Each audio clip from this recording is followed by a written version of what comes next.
decía que hoy vamos a continuar con todas las enfermedades frecuentes en pediatría.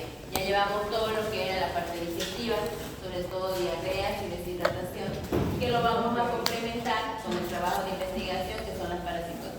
¿Ya? Entonces, todo en conjunto, al final igual vamos a tener todos los temas de ese capítulo. ¿Ya? Entonces, hoy nos toca todo lo que es respiratorio. ¿Ya? Las enfermedades respiratorias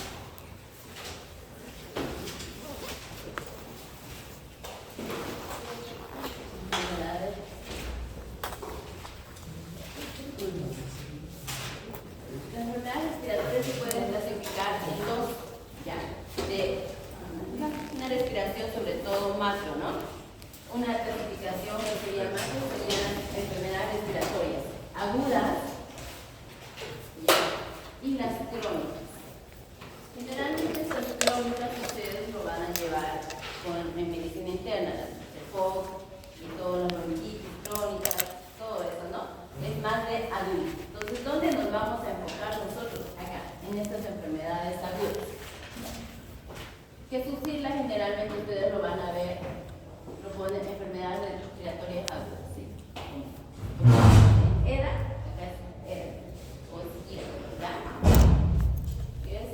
Pueden colocarlo así, también pueden encontrar en siglas, muchas veces, enfermedades respiratorias agudas o infecciones respiratorias agudas. ¿Ya? Son aquellas que generalmente entre sus 4 de evolución clínica van a ser menos de 14 o 21 días. ¿Ya? A diferencia de las crónicas que obviamente por evolución son mucho más de un mes, ¿no? De evolución. En estas infecciones respiratorias agudas vamos a clasificarlas nuevamente en dos, en infecciones respiratorias altas e infecciones respiratorias bajas. Esta clasificación es de acuerdo a la clasificación anatómica, ¿no? La ubicación de la infección como tal. Hoy vamos a hablar sobre las infecciones respiratorias altas. Entonces, tienen claro, ¿cierto? Cuando hablamos de términos médicos o clasificaciones, siempre tenemos que hablar comentando o contando esta clasificación. Enfermedades respiratorias pueden ser agudas o crónicas, y entre las agudas tenemos infecciones respiratorias altas y bajas. ¿Listo? Ahora, entre las infecciones respiratorias altas por anatomía que afecta la parte respiratoria, ¿qué parte de ese sistema respiratorio puede estar afectado inicialmente? ¿Por dónde? La nariz, ¿no? Siempre vamos a comenzar por la parte nasal, luego, ¿qué nos continuaría? La faringe. La faringe. Y luego, antes de la laringe. Laringe, ¿no? Entonces ahí, exactamente. Laringe y ya después la tráquea, que sería nuestra porción baja, ¿no? Hasta acá llegamos a la parte superior por anatomía, ¿ya? Entonces, cada una de estas va a tener su presentación. Por ejemplo, a nivel nasal, ¿qué va a ocurrir? Taponamiento. Taponamiento. No, enfermedad como tal. Un rinofaringitis o una rinitis. Rinofaringitis.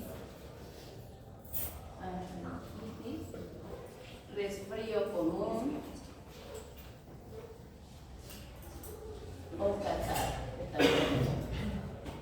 ¿Por qué tiene el término de a veces de rinofaringitis? Porque no siempre es limitada a veces esa inflamación, también a veces afecta parte de la faringe, por eso rinofaringitis.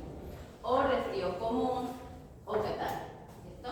Las tres son la misma entidad, no son diferentes. Solamente que se las puede llamar de estas diferentes formas. ¿Okay? Este es el catarro común, que así lo van a encontrar en las diferentes literaturas. Luego vamos a faringe. En faringe, ¿qué puede haber? ¿Qué puede ocurrir cuando hay una infección? Una faringitis. Faringoamigdalitis. Una faringoamigdalitis.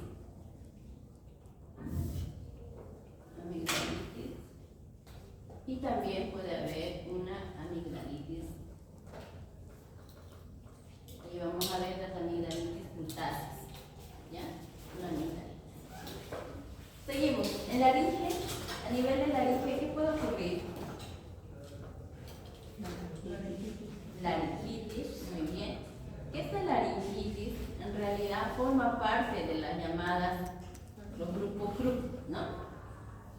Que puede ser, porque la laringitis inicia ahí, pero también puede afectar bronquio, y o bronquioles, ¿no? Sí, va bajando igual. Pero nosotros en la parte alta nos vamos a enfocar en lo que es la laringitis, ¿ya?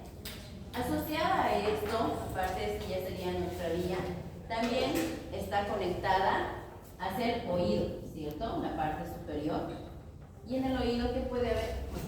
Otitis media aguda, ¿cierto? Que ya vamos a ver la clasificación de acuerdo. Luego viene también la parte de los senos paranasales. ¿Qué ocurre en los senos paranasales? ¿Cierto? Muy bien. Hasta acá, este es el grupo que forman parte de las infecciones respiratorias agudas altas. ¿Ya? Ahora cada una las vamos a ir viendo. ¿Tienen alguna duda hasta acá con la clasificación? Claro, sí. Ajá. El CRUP es un síndrome, ¿ya? Que se caracteriza por, ya lo vamos a ver en la laringitis, pero es un síndrome, no es una enfermedad como tal, ¿ya? Incluye varias patologías, incluyendo la laringitis. Hasta acá no hay duda, ¿cierto? Ya. Ahora, vamos desglosando cada uno. Comenzamos con el resfrío común. De cada enfermedad, nuestro objetivo es saber, uno, la definición, ¿ya? Acá voy a colocar resfrío común. ¿Qué debemos saber de cada enfermedad? La definición.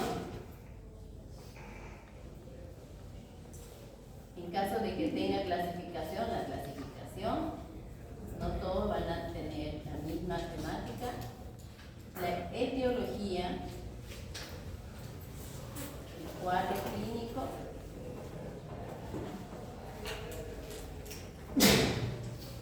tratamiento,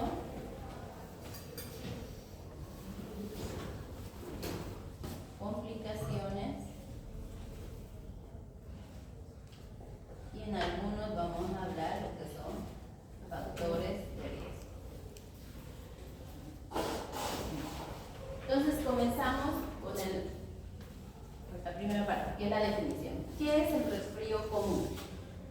A todos nos ha dado un resfrío, ¿cierto? Pero por definición, ¿qué es el resfrío común? La ubicación. ¿Qué es una infección? Es una inflamación, ¿ve? Una inflamación a nivel de la mucosa nasal. Eso es lo que es común. Solo eso, ya. Ahora, seguimos.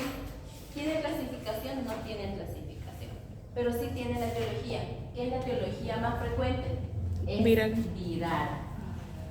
Su etiología frecuente es viral, ¿ya?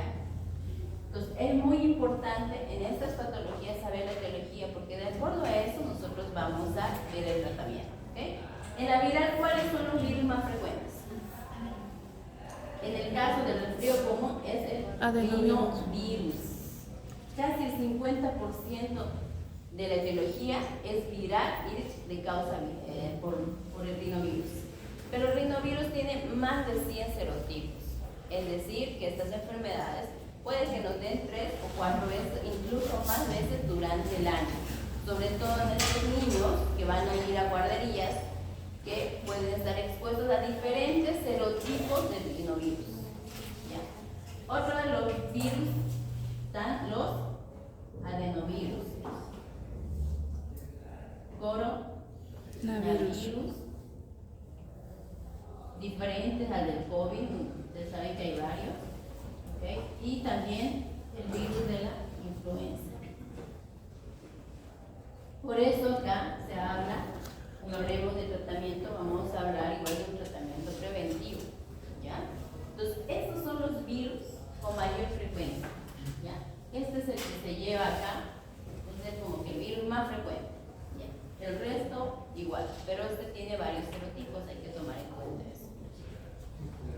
En cuanto al cuadro clínico, vamos a clasificarlo en niños menores de 1 año y en los niños mayores de 1 año. ¿Cómo es el cuadro clínico en los niños menores de 1 año? ¿Qué es lo que lo caracteriza? Congestión nasal. Eso es lo que más tienen ellos, congestión nasal. ¿Qué más pueden tener? Acá tienen congestión nasal, malestar general,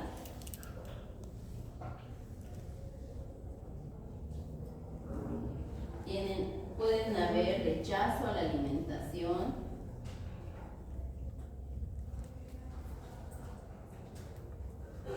y obviamente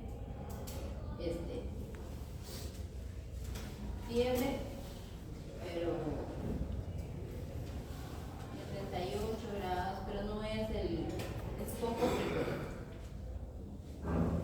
Son niños generalmente que se caracterizan más por eso, congestión nasal, irritabilidad, rechazo a la alimentación, ¿ya?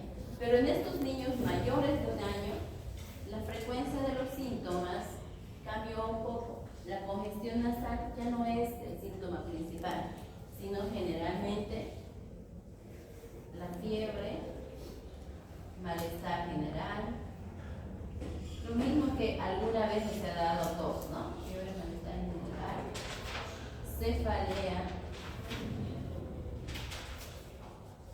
después obviamente congestión nasal, rinorrea, que aquí también va a haber, ¿no?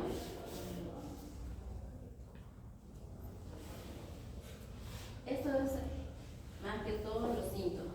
Pero el examen físico, ¿qué vamos a encontrar en este niño?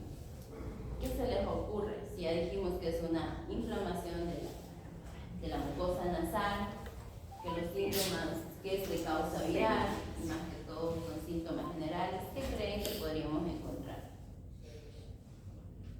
en el examen físico? Generalmente va a ser un examen físico negativo, es decir, normal. ¿Qué puede haber? Rinorrea, la presencia de rinorrea, más nada. Esa rinorrea, ¿qué características tiene?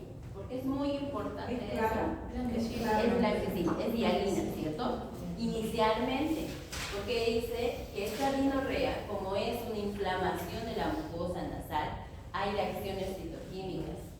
Esa inflamación va pasando en el tiempo y al final, ya cuando hay resolución del cuadro, puede haber descamación de esa mucosa dañada, de esa mucosa inflamada. Y cuando ocurre esto, esta rinorrea hialina cambia de color, como se torna amarilla o verdosa.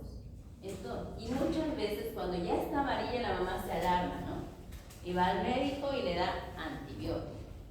Si se dan cuenta por fisiopatología, esa es como que la historia normal de esa sintomatología. Es decir, que ese cuadro ya está resolviendo, por eso ya hay una descamación de la mucosa nasal y por eso ha cambiado ese color de la rinorrea. Pero no es necesario darle antibiótico. ¿Qué? Puede ser hialina, entonces, esa rinorrea, o puede ser amarilla o verdosa, ¿no? Al final del cuadro clínico. ¿Cuánto tiempo dura el cuadro clínico? 3 a 5 días en niños más grandecitos, pero niños pequeños, menores de 1 año, hasta 10 días puede durar, o 2 semanas. Por eso a la mamá hay que tratar de explicarle toda esta evolución para que ella no se llegue a alarmar. Pero obviamente cada cuadro clínico va a tener diferentes características que al final vamos a ver en las complicaciones, ¿no? ¿De acuerdo? En niños mayores de 5 años puede durar de 3 a 5 días o hasta 7 días, es decir, 1 semana. En niños mayores de 5 años. Pero en niños ya menorcitos de 5 años hasta 2 semanas, el doble del tiempo, ¿ya? Por el mismo. Luego vamos a lo que es el tratamiento. Voy a borrar esto. ¿Tienen alguna duda ya con el cuadro clínico? A todos nos ha dado resfrío. Cuando yo les pida en su examen cuadro clínico de rinorrea, definir y colocar así. Niños menores de un año, cómo se caracteriza y cuál en los niños mayores de un año. ¿Ya? Los síntomas fundamentales. Acuérdense que los niños mayores de un año ya tienen los mismos síntomas que los adultos, preescolares o adultos. ¿Ya? Así que ya lo van a ir viendo. Entonces, ya, vamos al tratamiento. Con todo lo aprendido hasta ahora, el tratamiento, ¿cómo va a ser? Sintomático, ¿cierto? Entonces, lo primero que tienen que saber es sintomático. Entonces, vamos a ir tratando los síntomas. Si hay fiebre, ¿qué vamos a utilizar? Antipiréticos. ¿Cuál? paracetamol, Antipiréticos. Entonces vamos a utilizar el paracetamol. ¿Qué cantidad o qué dosis? 10 a 20 miligramos por kilogramo. 20 miligramos por kilo por dosis, ¿no? Podemos utilizar cada 6 o cada 8 horas. Ya. ¿Qué más? ¿Qué otros síntomas dijimos que había? La rinorrea, la congestión. Ajá, exactamente. Para la congestión, que es el síntoma cardinal, sobre todo en los niños menores de un año, que hace que rechacen la alimentación, que a veces lleguen a vomitar o estén o no puedan conciliar el sueño fisiológico porque se sientan obstruidos, están durmiendo y despiertan, ¿no? Para eso hacemos los lavados nasales o uso de soluciones, puede ser hipertónicas o puede ser solución fisiológica al 0,9%. ¿Ya? Estos lavados actualmente ya no los utilizamos tanto. ¿Por qué? Porque ahora tenemos las presentaciones de los spray nasal, que es mucho más cómodo, menos traumático y más accesible para la mamá. Que los lavados nasales implica tener la jeringa, la solución y toda una serie, ¿no?, de cosas. Entonces el spray nasal, ustedes tienen el spray y es mucho más fácil. Hacen su pum y en cada fosa nasal, ¿ya? Estos sprays, ¿qué contienen? Generalmente la mayoría contiene solución fisiológica. Solución fisiológica 0,9%. Eso es lo que contiene. Es lo mismo que utilizamos en los lavados nasales. ¿Ya? ¿Cada cuánto? Muy buena pregunta. Depende del paciente. No hay un horario. Puede ser cada 4, cada 6, cada vez que lo requiera el paciente. ¿Ya? Como es solución fisiológica, es muy raro que provoque alguna reacción adversa. Generalmente lo único que hace es permeabilizar esa zona. Obviamente la inflamación va a mantenerse, pero el bebé va a respirar mucho mejor. Entonces va a poder alimentarse, ¿no? Entonces, por eso es PRE, es decir, por requerimiento necesario. ¿Qué otra cosa hacemos acá?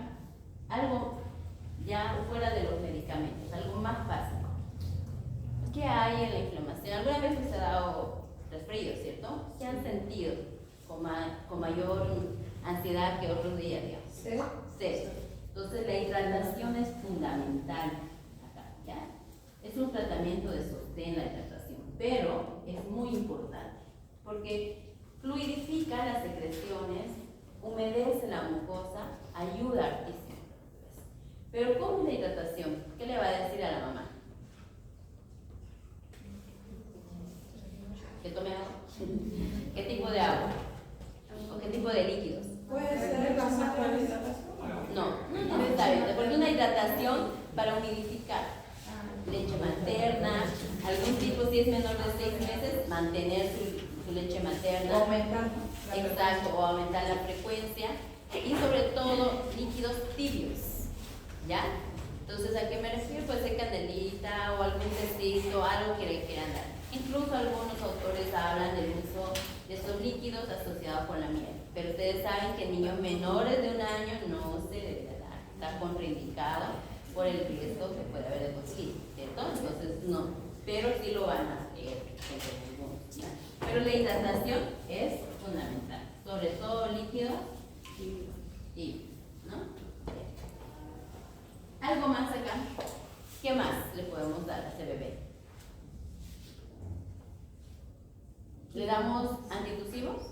¿Le damos antidescongestionantes? No, está contraindicado. ¿Ya? Si sabemos que es una inflamación de la vías, los antitusivos muchas veces, ¿qué hacen? Bloquea el estímulo de la tos, ¿cierto? Si no hay tos, ¿cómo va a fluidificar o cómo va a tratar de movilizar esas secreciones? Se acumulan, el niño se complica y esto. ¿Okay? ¿Por qué los descongestionantes no? Sobre todo niños menores de un año. Ya.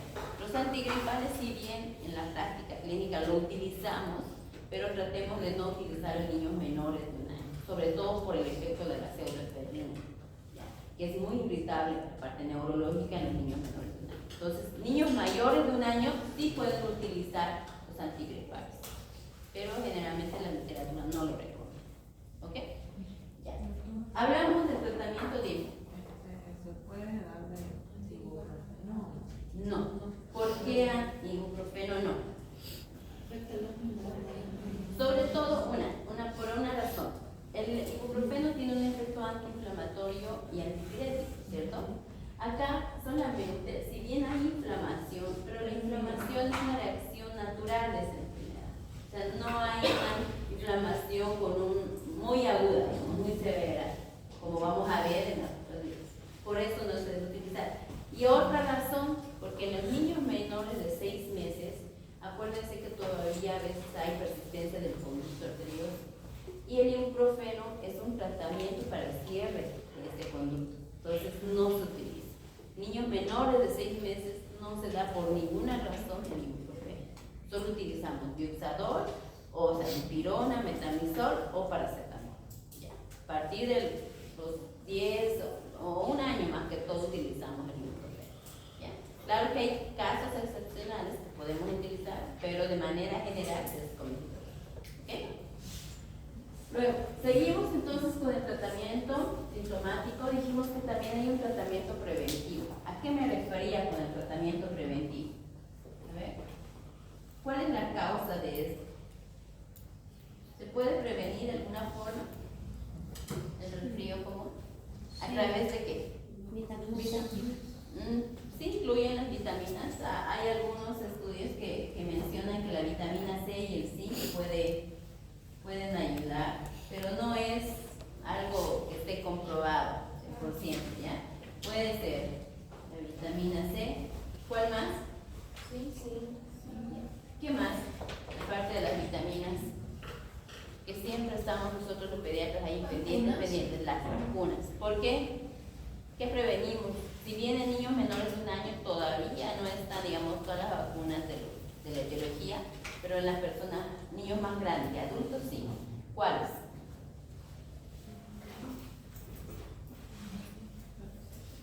¿Cuáles dentro de la etiología que yo les mencioné estarían en el esquema de vacuna?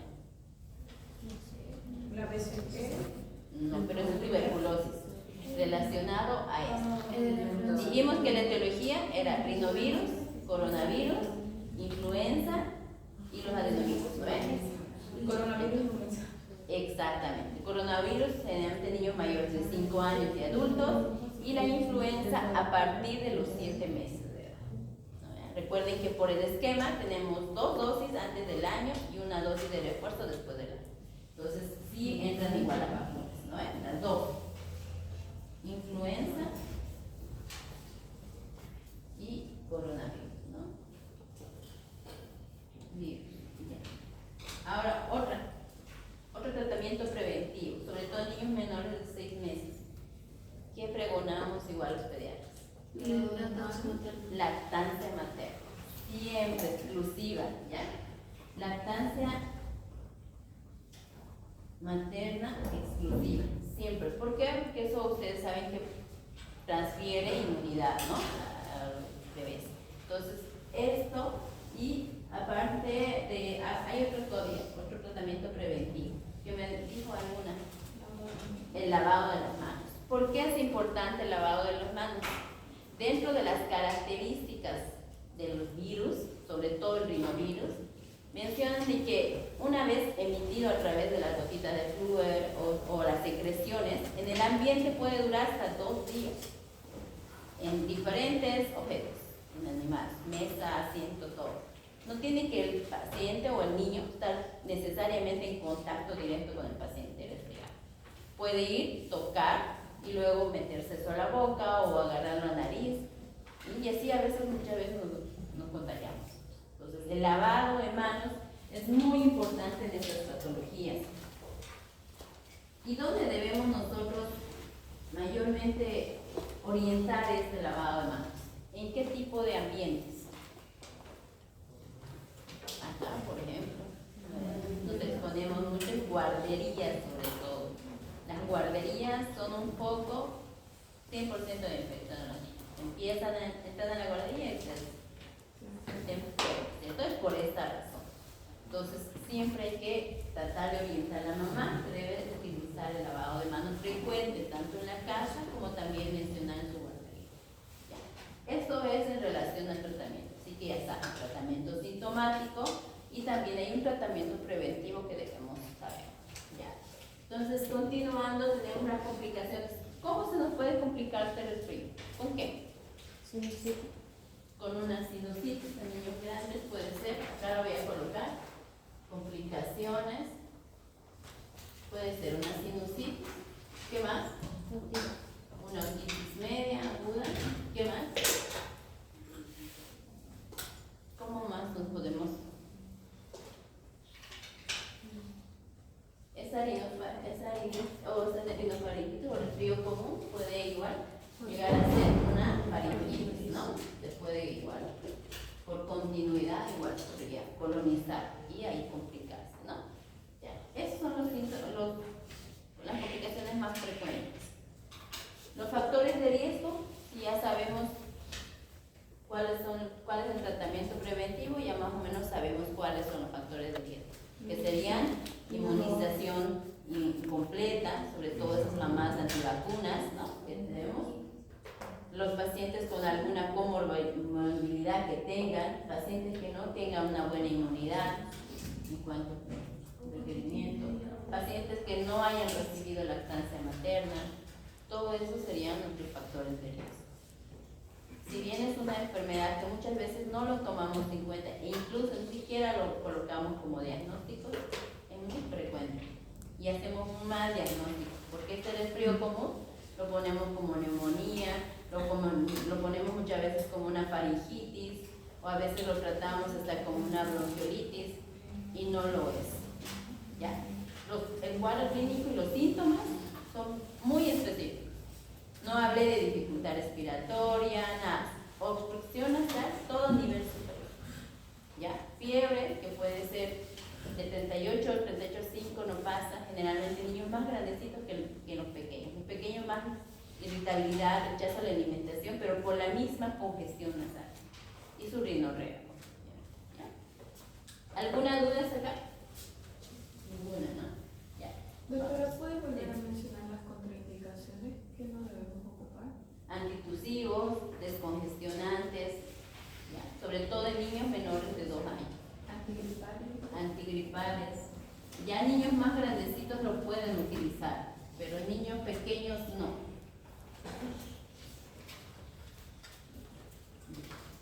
Y obviamente explicarle a las mamás que toda esta enfermedad, si bien es viral, puede durar una semana, todo esto, para evitar complicaciones o tal vez ver que si haya algo más, pues hay que decirle obviamente los signos de alarma, ¿no?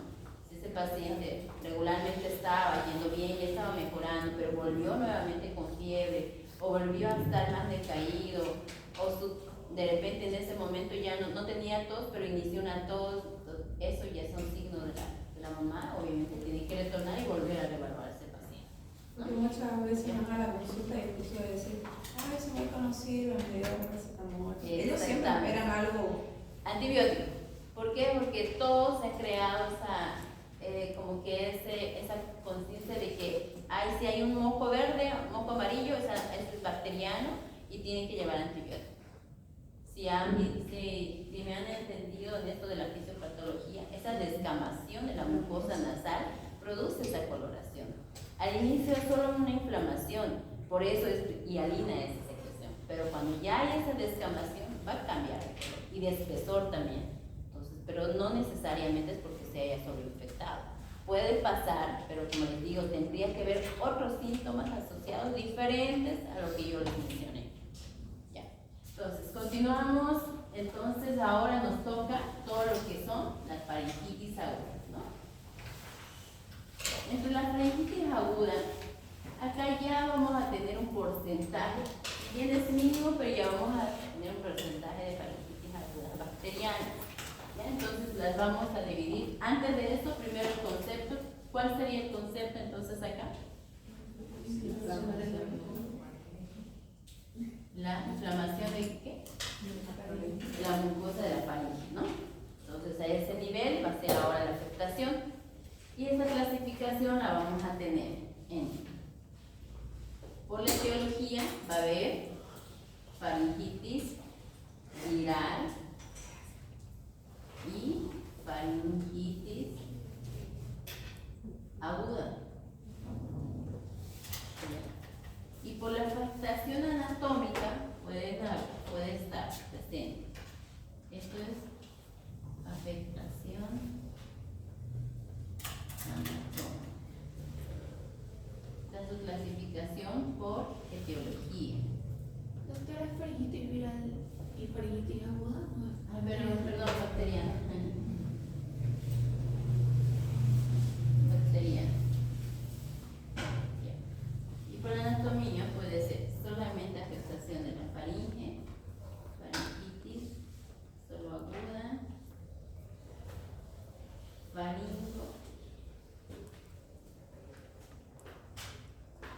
faringoamigdalitis y las amigdalitis. Por la afectación. ¿Ya? Entonces vamos a hacer la diferenciación clínica en cuanto al cuadro clínico entre una faringitis viral y una aguda. Vamos a ver en qué se diferencia entre los síntomas. ¿Ya?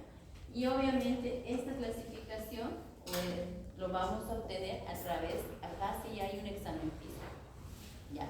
Entonces ahí una vez que nosotros hagamos la exploración física del paciente, de la cavidad oral con el bajalenguas, vamos a ver a nivel de la faringe qué parte de la cavidad o de qué parte de la faringe realmente está la afectación, ¿no? Entonces acá sí hay un examen físico, por eso les coloqué estas dos clasificaciones.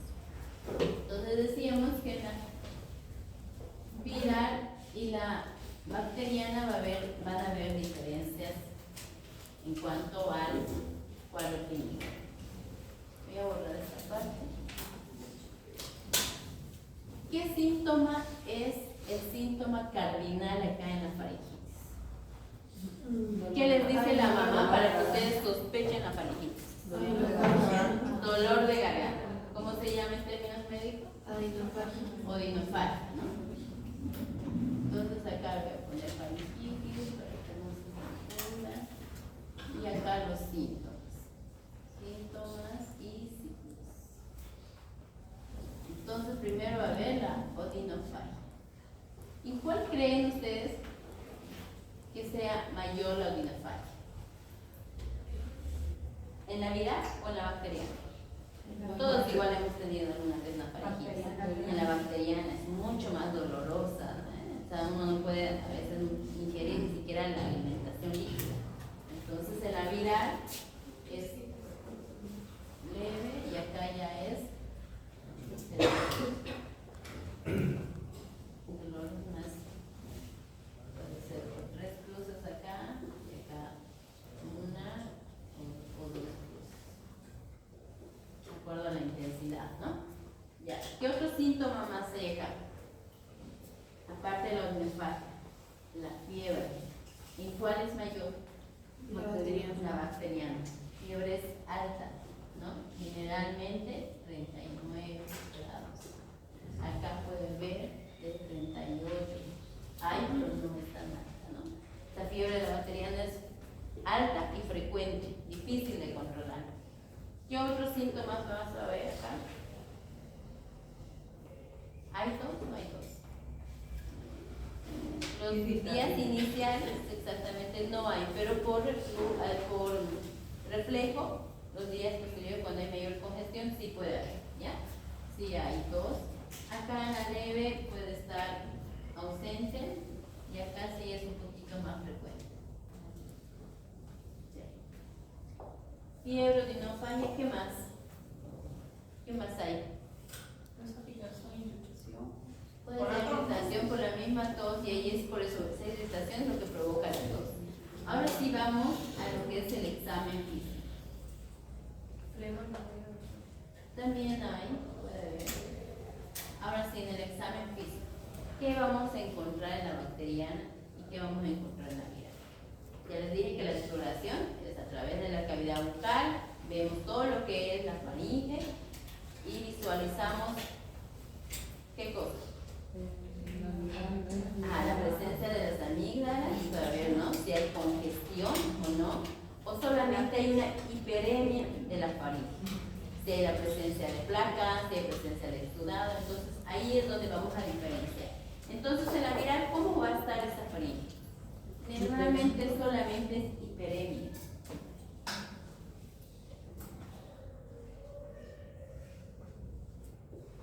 Y en la bacteriana, con placas. ¿No? Ay, esto está congestiva.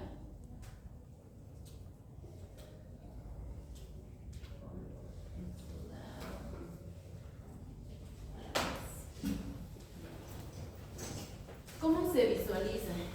Vamos a imaginarnos que esta es nuestra faringe. Generalmente cuando es viral, solo esta zona hay, ¿ya? Hay hiperemia. No hay mayor tipo de afectación. Pero en la bacteriana, ya generalmente esa bacteriana no es una faringitis pura, generalmente es una faringomidalitis y hay afectación de la amígdala. Es que vamos a ver una congestión o una inflamación de las amígdalas. Vamos a ver toda esta zona ya afectada y a la vez vamos a ver exudados que pueden ser en las amígdalas o incluso en la pared del paladar. Y también, o sea, en la pared del paladar y la faringe. Entonces, ahí nos vamos a dar cuenta realmente si es viral o es bacteriana. Entonces, acá, aparte de hiperemia, va a haber congestión.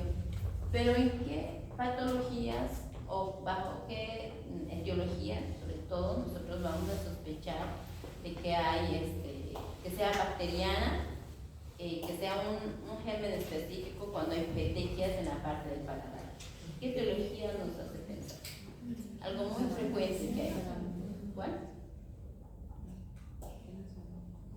Cuando hay petequias, generalmente estamos pensando en los streptococcus. Ya, streptococcus, el grupo A.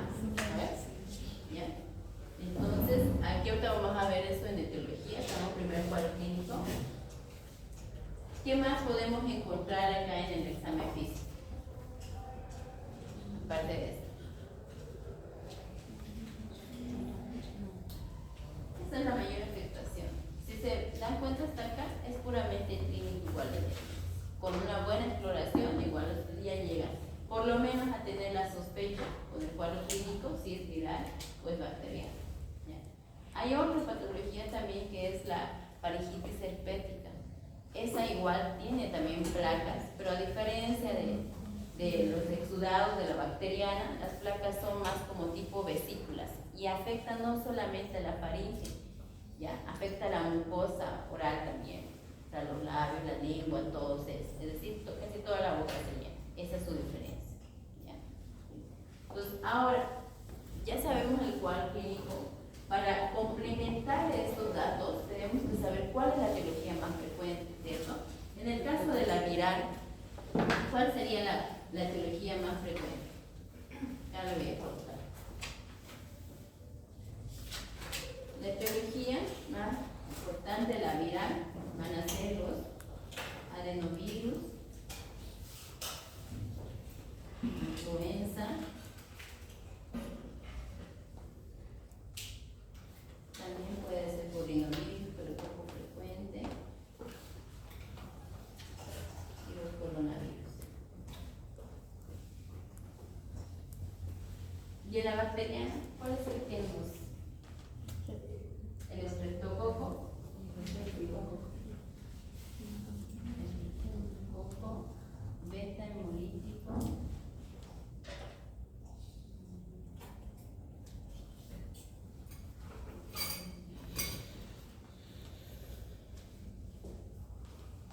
Este es el germen más frecuente y característico que da una infección respiratoria. Puede haber otros gérmenes, como por ejemplo Streptococcus pneumoniae puede estar afectado, pero el que más por frecuencia es el ya. Y obviamente la edad de aparición o presentación. ¿En qué edades creen que la bacteriana es más frecuente? En menor. En mayores. En mayores. ¿De cuántos años? Generalmente mayores de 1 año, incluso 2 años, porque antes de esa todavía no tenemos tejido amiloide, ¿cierto? Entonces no hay mayor afectación. Entonces, cuando 2 a 3 años. ¿Ya? En mayores de 1 año algunas veces podemos encontrar, pero generalmente es mayor de 2 años. Por eso. La viral es la más frecuente en niños pequeños. ¿Ya? Ahora vamos con el tratamiento. Doctor, ¿con qué virus grave cuál edad de cualquier recordar? La edad. Sí. La viral es de menores de 2 años, más frecuente. Niños mayores de 2 años, no es que sea más frecuente la bacteriana, sino que ya puede presentarse. Sigue siendo igual la viral la más frecuente, pero ya puede asociarse con una etiología bacteriana. ¿Ya? Pero en niños menores de 2 años es muy raro encontrar una bacteriana. Ese niño tiene que estar muy inmunodeprimido o tener algún contacto con un portador del estreptococo o algo así, pero es poco frecuente. Generalmente es etiología viral, puramente viral. ¿Ya? Entonces, vamos a ver. Tratamiento. ¿Cómo es el tratamiento acá? Si es de causa viral, va a ser un tratamiento sintomático, ¿cierto? Aquí ya tenemos que tomar en cuenta la causa o la posible causa, porque todavía no estamos indicando ningún laboratorio, nada. Simplemente con el cuadro clínico y el examen físico. La otra clasificación, o sea, igual. Es por la anatomía más que todo, para ver si es una faringitis sola, para que tú tomes en cuenta tu diagnóstico. Si es una faringitis aguda o si es una faringoamigdalitis o es solamente una amigdalitis. Por ejemplo, en el examen físico de la bacteriana puede ser una amigdalitis cutácea, que su causa más frecuente es el estreptococo, o puede ser una faringoamigdalitis, que igual pueden tener, ambas tienen exudado. Es solo para eso es lo que te sirve, para delimitar la inflamación o la infección como tal, pero no para otro. En cambio, la etiológica sí te define para más o menos ver qué tratamiento va a indicar. ¿Ya? Ambas te ayudan en eso. Ok, entonces con eso del tratamiento, decíamos que si estamos sospechando de una causa viral, que son las causas más frecuentes, ¿cuál sería el tratamiento?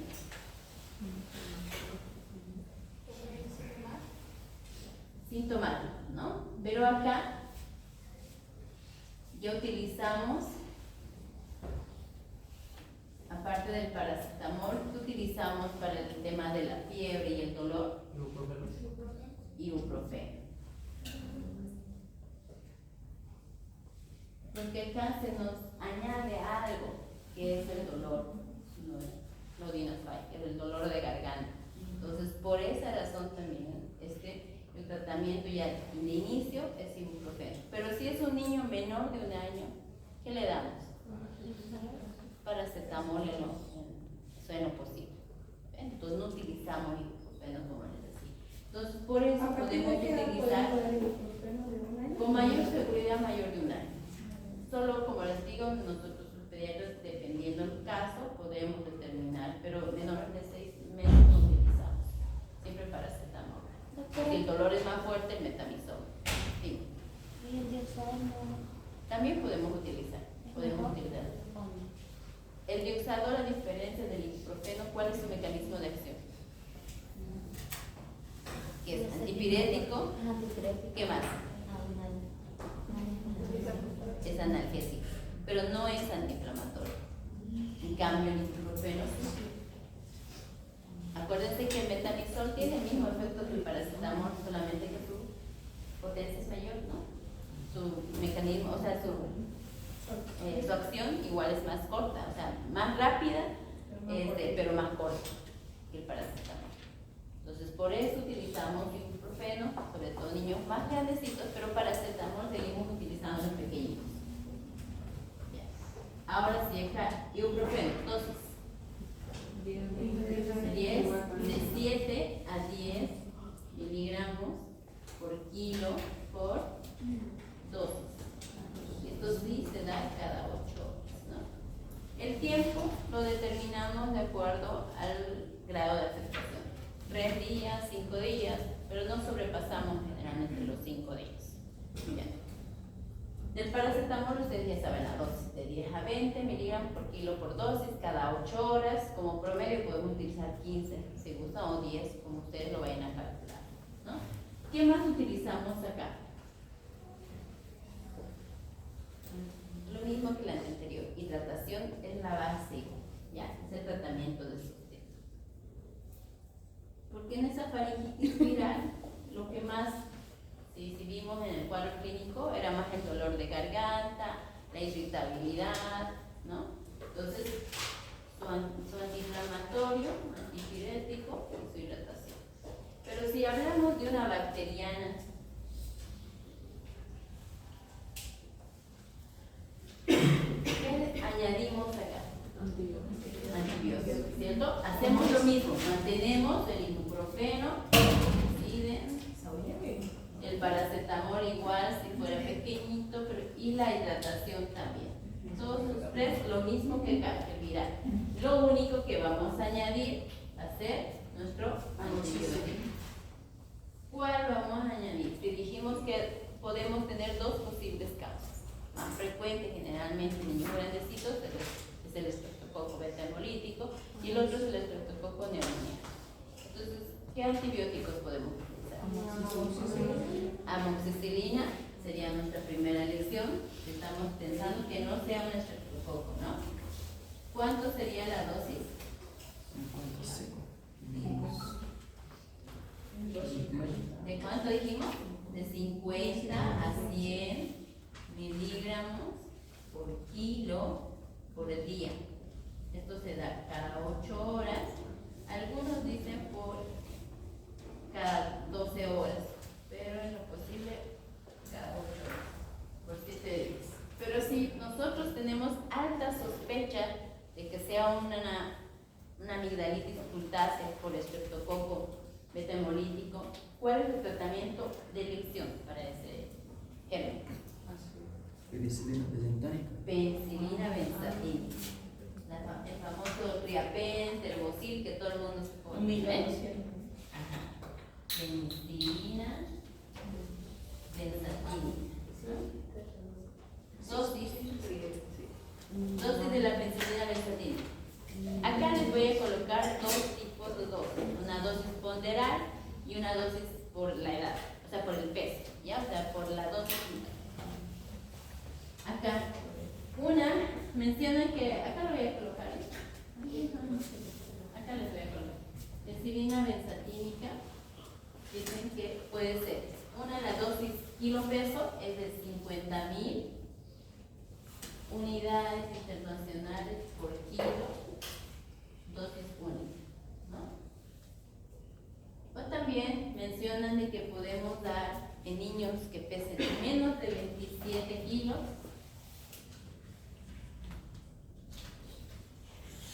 menores de 27 kilos, puede ser 600.000 unidades intramuscular, que es igual dosis única, ¿no? Y mayores de 27 kilos, 1.200.000 unidades, igual internacionales, intramuscular.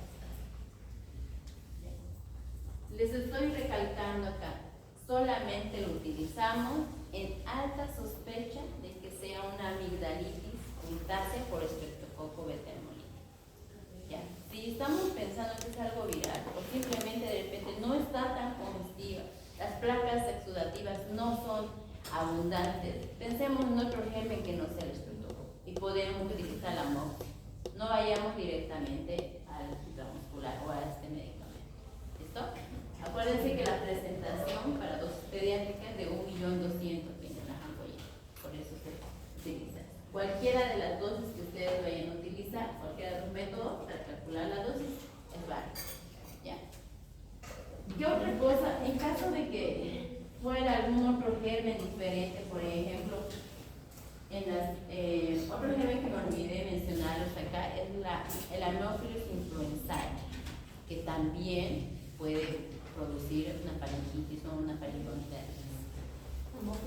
Influenzae. Es diferente, del grupo B, es diferente que la influenza, no es el mismo germen. ¿Ya? Entonces, ¿qué otros medicamentos también se pueden utilizar acá? Por ejemplo, en este tipo, cuando sospechamos de Anopheles influenzae, también mencionan que podemos utilizar macrólidos. ¿Como cuáles?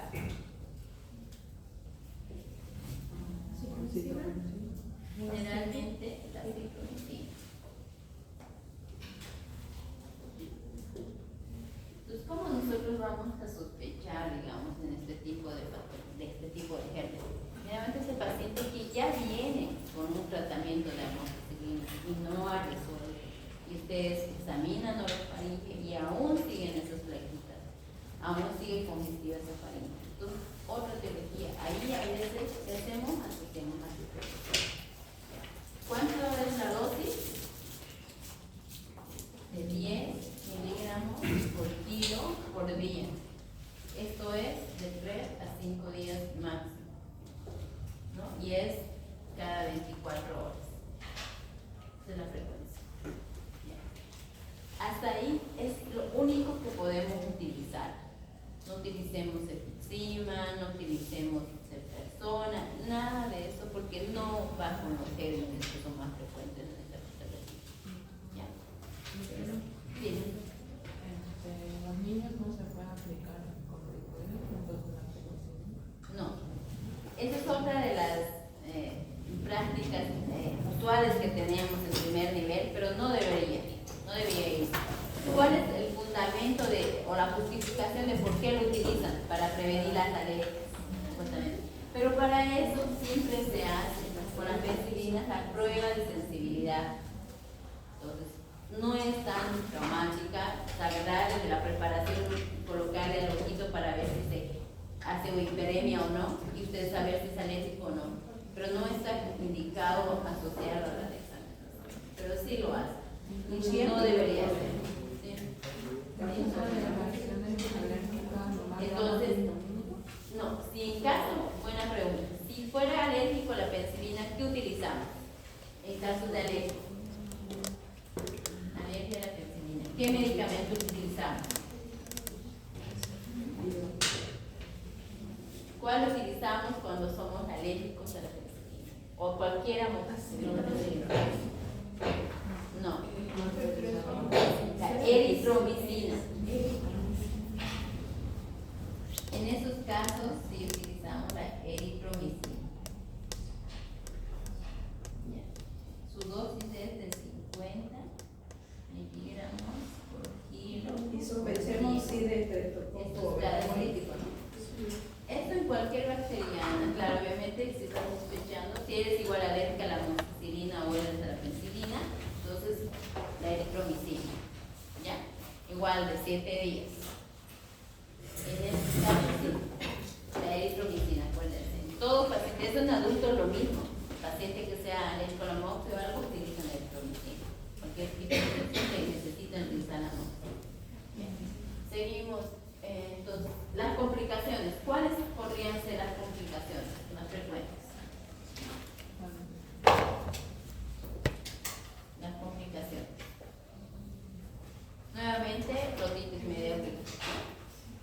Puede haber otitis media aguda. Puede haber absceso periamigdalino.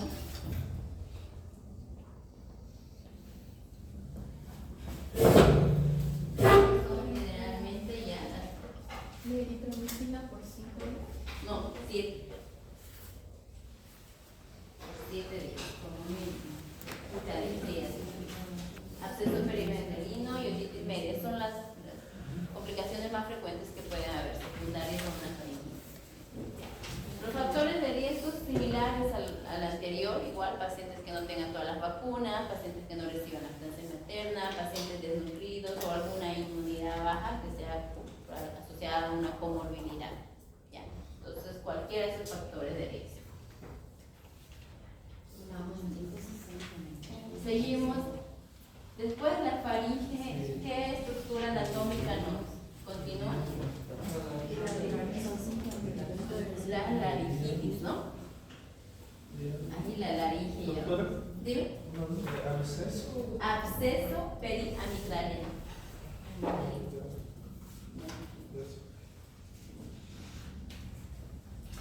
Ya.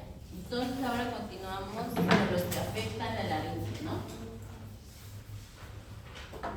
Y vamos ahí, tenemos las laringitis.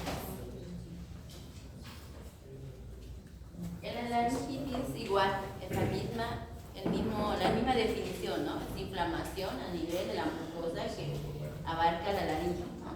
Y ahí sí vamos a tener otro síntoma cardinal, ¿no? Que sería en este caso, dijimos que puede haber, pero es menos frecuente. ¿Qué otra cosa hay acá? ¿Alguna vez han escuchado a algún niño con laringitis? ¿O han escuchado hablar de la tos perruna? El estridor, eso es lo característico, ¿ya? Si se dan cuenta, estamos bajando y en todos tenemos un síntoma cardinal: resfrío, congestión nasal, bajamos faringitis, dolor de garganta o dinofalgia, y ahora en laringitis vamos con el estridor. Pero antes de ir, como les decía, la definición, vamos a ir a la clasificación.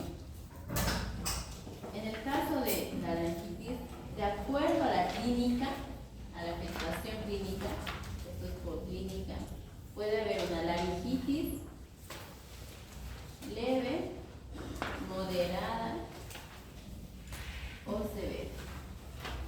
Eso va a ser de acuerdo al grado de severidad o de acuerdo a la clínica que presenta el paciente. Esa clasificación vamos a tener acá y de acuerdo a esa va a ser el tratamiento. ¿Ya? Entonces, continuando la etiología, acá hay un germen igual característico. ¿Cuál es? Acá igual, en la mayoría, su causa es viral. La más frecuente es viral. ¿Qué germen? ¿Qué tipo de virus es la que causa una laringitis? ¿Influenza? No. Hay una que no hemos mencionado hasta el momento, que es la parainfluenza. Esa es parainfluenza. Es el virus que más produce laringitis. De esta igual tiene varios serotipos, pero el serotipo más frecuente es el 1 y el 3. Y el 3 es el más severo. Incluso a veces esta se puede convertir en una epiglotitis y desencadenar hasta una obstrucción y una muerte del paciente. ¿Ya? El más severo es este. ¿Okay? Ya, entonces la parainfluenza es el germen más representativo, más frecuente en las laringitis. Puede haber igual adenovirus, el virus de la influenza, puede igual ocurrir ahí.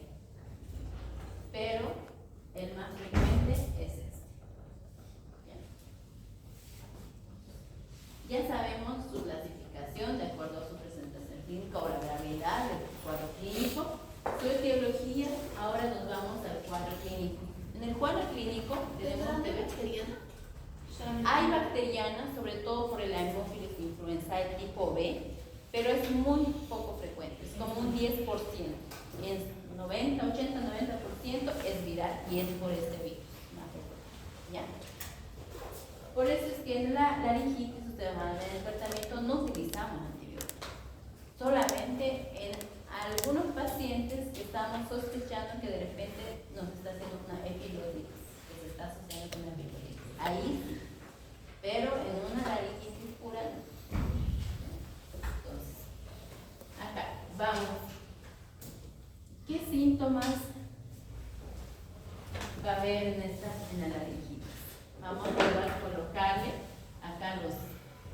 síntomas y signos. Y aquí vamos a ver la leve, moderada y la severa. Primero vamos a ver el cuadro clínico y luego nos vamos a ir al tratamiento.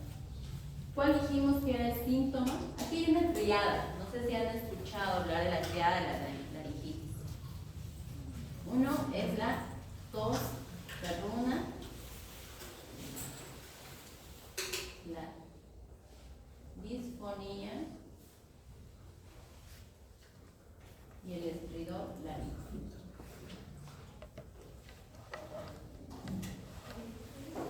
Ese niño, ¿cuándo vamos a sospechar en esto? Un niño que de repente hace varios días venía con una rinorrea, venía con algún síntoma gripal que ya había cedido y de repente en la madrugada o en la noche empieza con la tos. Es generalmente un inicio agudo, súbito, ¿ya? Pero siempre con el antecedente que ya venía de repente con un cuadro de rinorrea o un cuadro catarral. Empieza con una tos perruna o a veces directamente la triada con su tos perruna asociada con su estridor laríngeo. O sea, tos que parece un perrito y al final hace como un gallito. Ese es el estridor laríngeo. ¿Ya? Entonces, esto es lo característico. En la leve, generalmente, ¿qué es lo que más hay? La tos perruna puede haber, igual que la disfonía, pero el estridor laríngeo todavía no se presenta. En cambio, en la moderada sí, en la moderada la tos es mucho más intensa, la disfonía también, y ya tenemos el estridor laríngeo. Y obviamente en la severa es de mayor intensidad, ¿no? Y hay presencia de estrés. ¿Qué otro síntoma más podemos encontrar en una laringitis aparte? Esto es lo característico, pero puede haber otros síntomas. ¿Qué otros? Por ejemplo, la fiebre. Es una fiebre generalmente que no sobrepasa los 38. Normalmente es menor a 38 grados. Ya. En la leve muchas veces no hay. En la moderada sí puede haber, o sea, incluso igual que en la severa igual, pero no es lo característico, no es el síntoma principal. Puede haber, como les dije, intermitente, no es. ¿Qué otra cosa puede haber acá? Si hay una inflamación a nivel de la laringe, ¿qué puede haber en cuanto a la fisiopatología del aparato respiratorio? ¿Cuándo? Sí, puede ser, es algo asociado, pero ¿qué otra cosa más? Si está obstruido acá, vía aérea, hay dificultad respiratoria, ¿cierto? Entonces puede estar asociada con dificultad respiratoria. Y en esa dificultad respiratoria es donde nosotros al examen físico recién vamos a poder constatar ciertos signos. Porque si se dan cuenta, antes de esa dificultad respiratoria es difícil visualizar la laringe, es casi imposible con solamente un bajareno. Entonces ahí no nos ayuda mucho la clínica. Pero cuando ya hay dificultad respiratoria, que esa dificultad respiratoria va a estar presente acá, en la moderada y sobre todo en la severa. Pero en cambio en la leve no hay dificultad respiratoria, solamente tos o disfonía, más sana.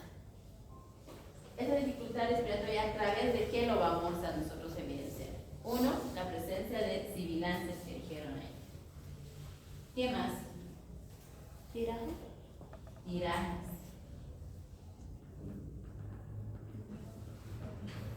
Intercostal, subcostal y supraclavicular, ¿no? Sí. Ya. Entonces, la presencia de tirajes y sibilantes sobre todo. Ya. Obviamente la frecuencia respiratoria también va a estar aumentada, ¿no? El tiraje intercostal, subcostal y supraclavicular. Ya. Entonces, acá dijimos que en la leve no vamos a tener. Acá en la moderada, la dificultad respiratoria sí hay, pero más que todo puede haber sibilantes. Los tirajes, de repente solamente el subcostal. ¿Frecuencia respiratoria está aumentada? Sí. Hay ya taquipnea. En la severa sí hay dificultad respiratoria. Los tirajes ya pueden ser universales, es decir, subcostal, intercostal y supraclavicular. Y obviamente ya hay una taquipnea marcada, ¿no? Y acá ya va a estar con saturación menor a 92%. Ya va a haber desaturación en la severa. En la moderada todavía el niño puede estar compensando, puede todavía estar su saturación normal. Entonces acá ya este cuadro clínico es básico que nosotros tenemos que examinarlo en el momento que el paciente llegue a emergencia, porque este paciente generalmente llega a emergencia, porque la tos es tan alarmante, o sea, ese ruido es tan alarmante para la mamá que no va a consulta, va directamente a emergencia. Y si ahora es una forma ya moderada, severa, directamente la dificultad respiratoria es la que le alarma a la mamá y la que le hace llevar a emergencia. Esto igual hay varios scores para la laringitis, score modificado de gravedad, de severidad, score pulmonar, se puede utilizar, pero utiliza los mismos parámetros. Así que no es necesario aprenderse, pero por lo menos tomar en cuenta eso. Ahora necesito que ustedes puedan clasificar a este paciente de acuerdo a estos signos y síntomas. ¿Para qué? Para que me hagan un buen tratamiento. Porque la leve no es igual que la moderada y severa, y el tratamiento igual es muy diferente. Entonces, hasta acá, ¿tienen alguna duda de cómo estamos enfocando a este paciente con laringitis? Tenemos síntomas y luego tenemos signos que pueden estar presentes de acuerdo a su gravedad, en algunos sí, en otros no, ¿cierto? Ya, ahora vamos al tratamiento. Doctora, disculpe, primordialmente en qué edad? Niños mayores de 2 años. También igual hay niños menores de 1 año, pero es más, generalmente poco frecuente, pero a partir del año ya se puede presentar, ya, son niños pequeños, ¿ya? Vamos a borrar esto. Ahora, el tratamiento. Si hay una inflamación y es viral, ¿cuáles son los pilares del tratamiento de la laringitis? Es sintomático, sí, en cuanto a sobre todo a la alergia, a la dificultad respiratoria, pero por el germen o por la fisiopatología de la inflamación, ¿qué medicamentos utilizamos? Utilizamos acá y utilizamos un corticoide, ¿ya? Utilizamos corticoides. Y la elección es la dexametasona. ¿Qué más utilizamos? Utilizamos nebulizaciones. ¿Con qué utilizamos? Con adrenalina.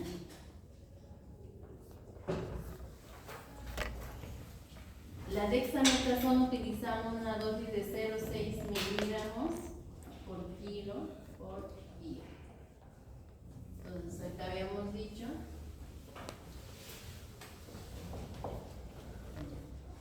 estas dos generalmente son las bases de nuestro tratamiento. Claro, asociado a eso pueden haber nebulizaciones con salbutamol o el uso de más atropén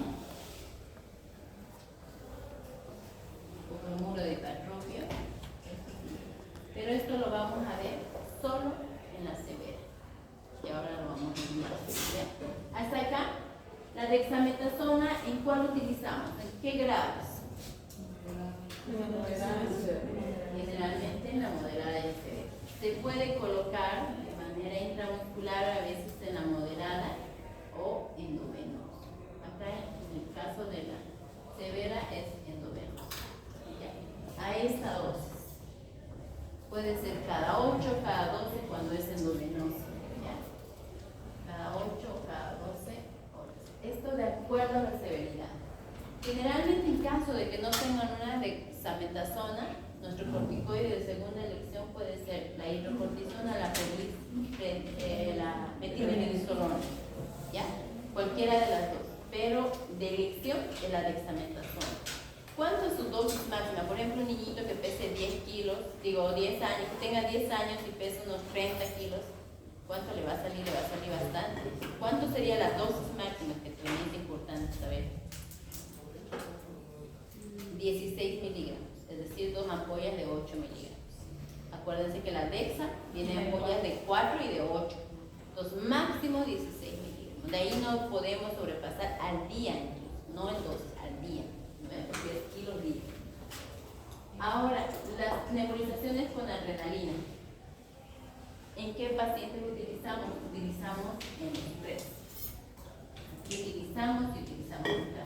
¿Cómo se hacen esas nebulizaciones con adrenalina? Lo hacemos con solución fisiológica a 0,9%. Ponemos 4,5 ml para dilución y la adrenalina colocamos de 0,5 ml. Hasta 1 ml podemos utilizar. Ya. Esa es la forma de cómo lo preparamos. Hay algunas literaturas que mencionan que podemos hacerlo sin dilución, es decir, adrenalina sola. Pero en la parte clínica hemos visto que diluida es mucho mejor. ¿Ya? Para los pacientes. ¿Qué? No, esto es nebulización. Es nebulización. ¿Con qué frecuencia hacemos en la leve, en la moderada y en la severa? Acá, por ejemplo, podemos hacerle solamente un ciclo de rescate cada 20 minutos por 1 hora, es decir, 3 nebulizaciones de estado. Un estado. Llegó emergencia, le hacemos una cada 20 minutos y lo volvemos a reevaluar. Y mágicamente, de verdad que la adrenalina es muy efectiva y muchas veces ya ese paciente está mucho mejor. En esos pacientes que no tienen dificultad respiratoria, acuérdense, leve. Hay tos, que es lo más característico y alarmante para la mamá, que lo vamos a resolver con esta nebulización. Y quedó con eso. Ir a la casa, obviamente le mandamos con el tratamiento sintomático, utilizamos igual a casa, tiene fiebre, como hay inflamación, ibuprofeno. Mandamos con ibuprofeno y su hidratación, nada más, en ese paciente leve, ¿no? Ahora, si es una moderada, que ya vamos a colocar intramuscular y corticoide, tenemos que asociarlo con las nebulizaciones.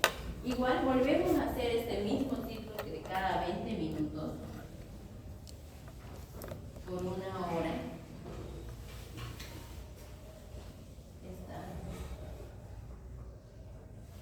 Y luego lo hacemos por requerimiento necesario. ¿Qué significa eso?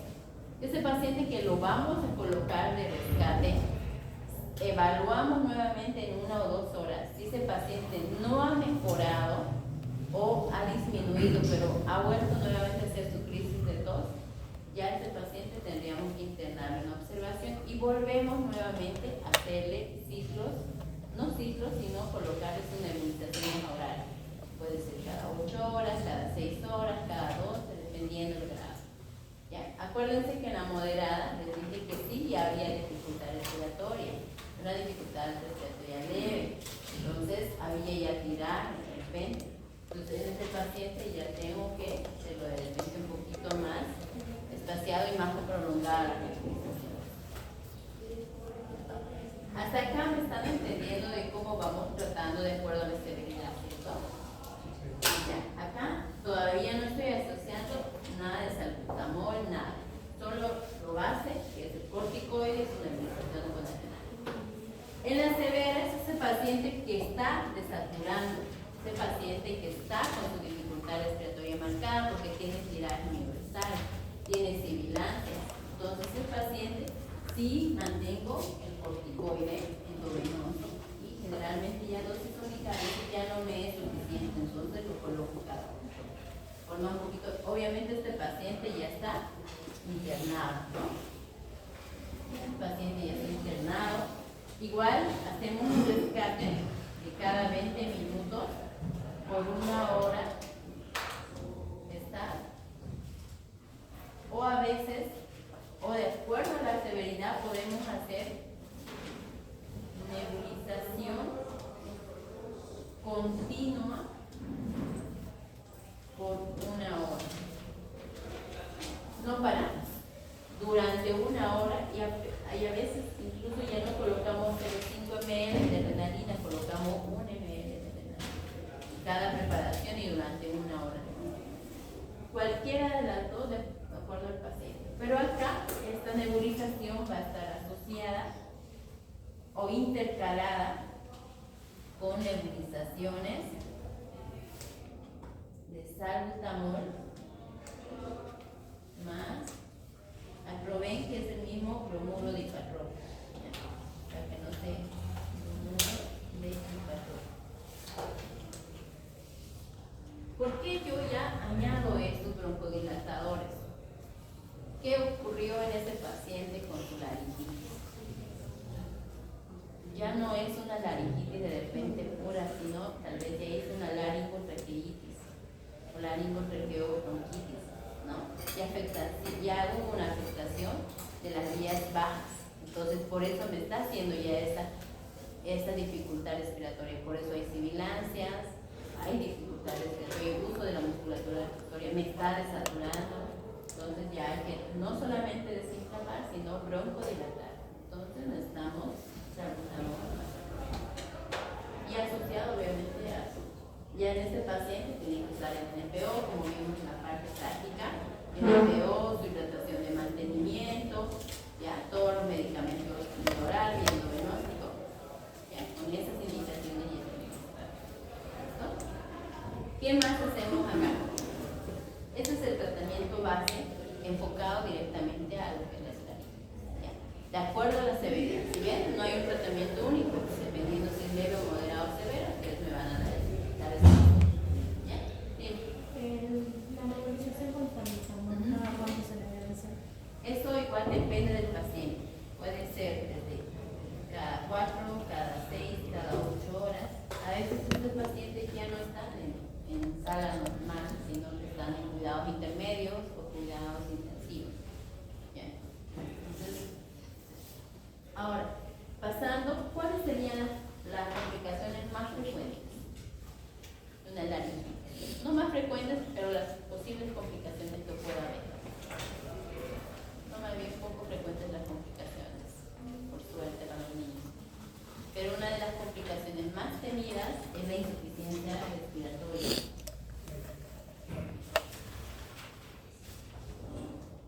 Insuficiencia respiratoria y la epiglotitis.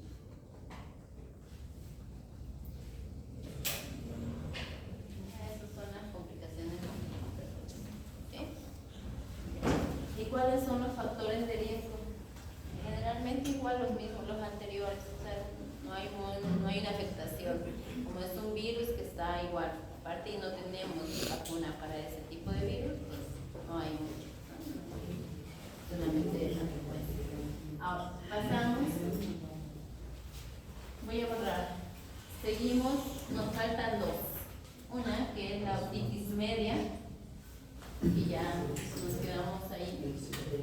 Otitis media, que llega a ser,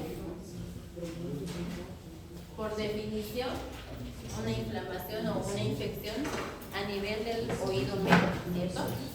Otitis media aguda. Otitis media aguda. Entonces, su definición va a ser siempre una inflamación, infección o una invasión de microorganismos a nivel del oído medio. ¿No? La clasificación. Hay varias clasificaciones en relación a la otitis media. Por el tiempo de evolución, pueden ser, por el tiempo, puede ser una otitis media aguda o una otitis media crónica, ¿no? La aguda generalmente es la que dura menos de 10 días, la crónica cuando ya tiene más de 10 días, ¿no? Y es la Después puede ser por la presencia de ese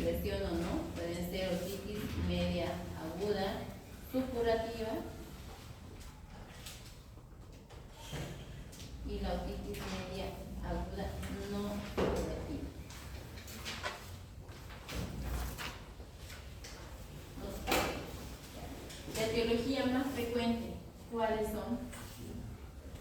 Acá ya vamos cambiando. Puede ser viral y bacteriana, pero la más frecuente ya es la bacteriana. Ya no es viral, ya vamos cambiando de frente. Y en la bacteriana, ¿cuáles serían los gérmenes? Los viral son generalmente los mismos del resfrío y de la faringitis. Y acá en la bacteriana, ¿cuáles serían los más frecuentes? Hay 3 gérmenes más frecuentes: el estreptococo, Pneumoniae,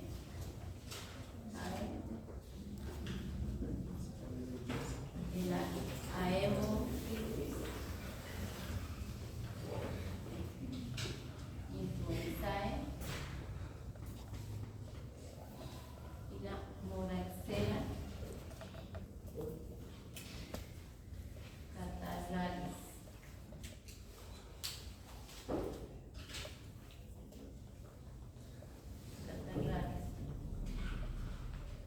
Estos 3 gérmenes son los más frecuentes en relación a la etiología bacteriana. La viral, como lo tiene rinovirus, adenovirus, influenza, pueden producir, pero con mayor frecuencia son las bacterianas. Entonces, por esa misma razón, su cuadro clínico igual lo vamos a ver de diferente en niños menores de 2 años o menores de 1 año. Y los niños mayores de 2 años. ¿Por qué los divido de este grupo etario? Porque generalmente los niños menores de 2 años aún no tienen un lenguaje, ¿cierto? Todos los síntomas van a ser todavía no dirigidos, o sea, no lo van a identificar. ¿Cuál es el síntoma cardinal de la otitis media? Es la otalgia, el dolor de oído, ¿no? Ese es el síntoma cardinal. Pero en los niños menores de 2 años que aún no hablan, ¿cómo lo van a expresar? El llanto y sobre todo el signo de la oreja, ¿no? O sea, el que se toque en la oreja. Entonces, acá es la irritabilidad, que es el llanto continuo.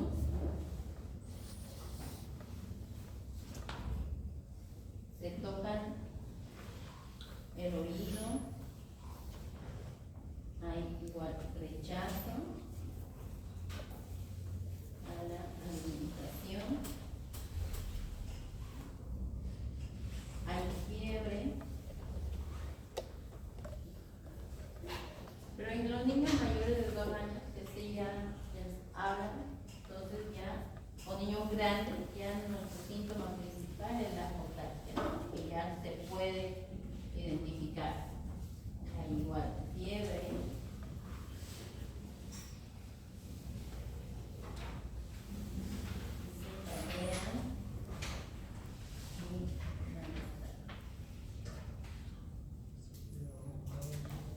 esto es lo más característico. ¿Ya? ¿Dónde es? ¿En qué tipo de pacientes es más frecuente? ¿En los menores de 2 años o en los mayores de 2 años? 50-50, ¿no? ¿Por qué creen que los menores, los que dijeron menores de 2 años? ¿Por qué? No tanto por eso. Por anatomía. ¿Qué ocurre?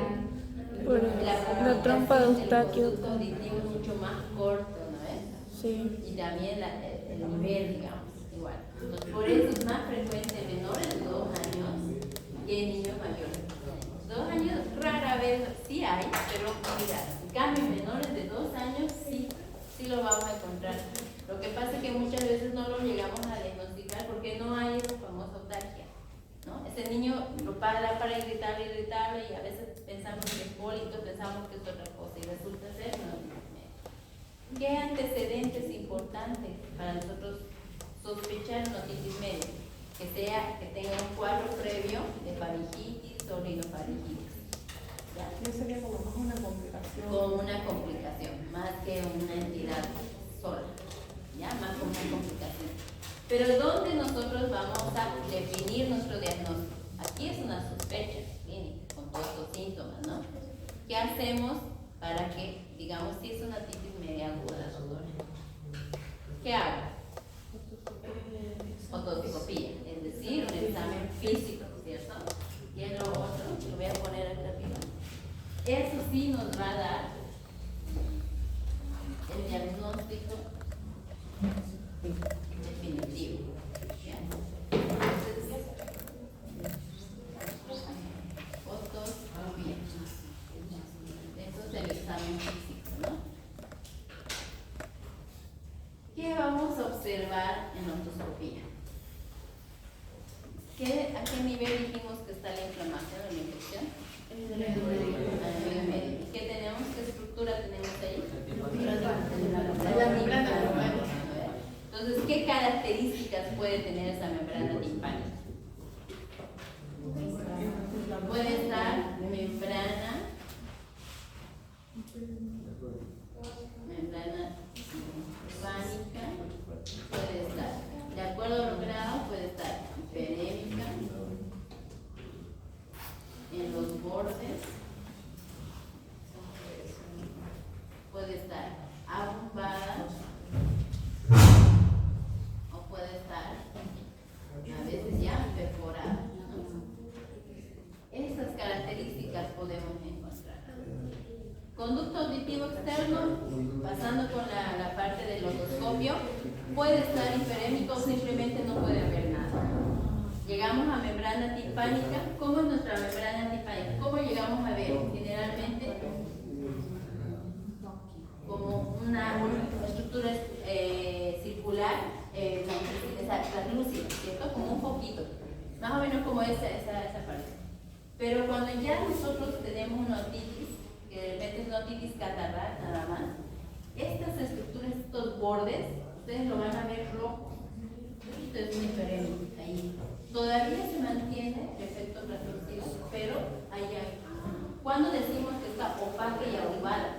Cuando ya esto no está rojo, pero todo esto se nota ya no blanco, sino es ya como esta así, más opaco, mucho más gris, digamos. Ya no hay esa translucidez. Y cuando está perforada, nosotros la vamos a ver así. Hay un espacio negro acá y acá todavía está opaco. Ahí uno se da cuenta, pero todo es con el examen. Y no es conducto auditivo externo. Eso, como les digo, puede estar normal, pero tenemos que llegar hasta visualizar la membrana timpánica. Ahí nosotros damos el diagnóstico de una otitis media. Antes no, simplemente porque le duele el oído, no es una otitis, hasta que ustedes no verifiquen con su examen físico que tenga cualquiera de esas características. ¿Ya? Acá bombada, opaca, también puede estar. Le pongo todas estas características porque puede haber cualquiera de estas, o todas tal vez. Ya, no hay. Cuando hablamos de pediatría estamos hablando de niños hasta qué edad? Hasta 18 años normalmente nosotros vemos, pero la mayoría es 15 años, pero hasta 18 años. Pero ¿qué pasa con estas enfermedades? Por ejemplo, es que yo escucho niños, por ejemplo, en grandes, he visto muchos 10, 12 años así, para ver el tipo de tratamiento, Claro. ¿no? Y hasta qué edad es como. El tratamiento es similar, no es tanto por la edad, es por la patología. ¿Qué pasa? Que estas enfermedades respiratorias agudas son más frecuentes en niños ya menores de 10 años, generalmente menores de 5 años. ¿Por qué? Porque sus estructuras anatómicas, por la inmadurez, de repente estamos todavía en desarrollo, la inmunidad, el inicio, digamos, de que todavía no tenemos una inmunidad adquirida porque no nos hemos puesto en contacto con los gérmenes, por eso no. Niños más grandes obviamente ya tienen una inmunidad adquirida porque ya han presentado estas patologías, entonces ya tienen otros factores de riesgo, de repente más cuidado con los líquidos, ya saben toser, ya saben eliminar las secreciones, ya no hay mayores complicaciones. Pero el tratamiento hasta los 18 años es el mismo. ¿Qué va a cambiar? Van a cambiar de repente el cálculo de la dosificación. Porque, por ejemplo, mayores de 10 años sí utilizamos dosis de adulto, porque ¿cuánto pesan nuestros niños de 10 años? Pesan más de 70, 80 veces acá, la mayoría están obesitos actualmente. Entonces, a veces uno de 15 es mucho más grande que yo y el doble de peso. Entonces, eso es lo que cambia, pero el medicamento sigue siendo el mismo. Incluso, ustedes van a ver que en adultos van a utilizar el mismo tratamiento. Una que otra cosa cambia, pero casi el mismo tratamiento. ¿Ya? Entonces, ¿hasta acá tenemos alguna duda? ¿Será que nos puede dar una hojita donde se la lista? Claro.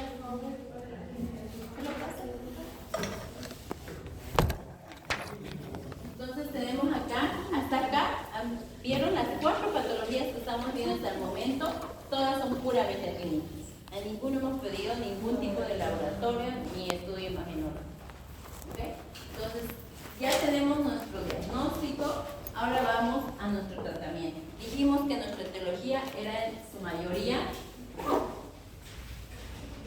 bacteriana, ¿cierto? Entonces, ¿cuál va a ser nuestro tratamiento de elección según nuestros gérmenes que hemos visto? ¿Cuál va a ser?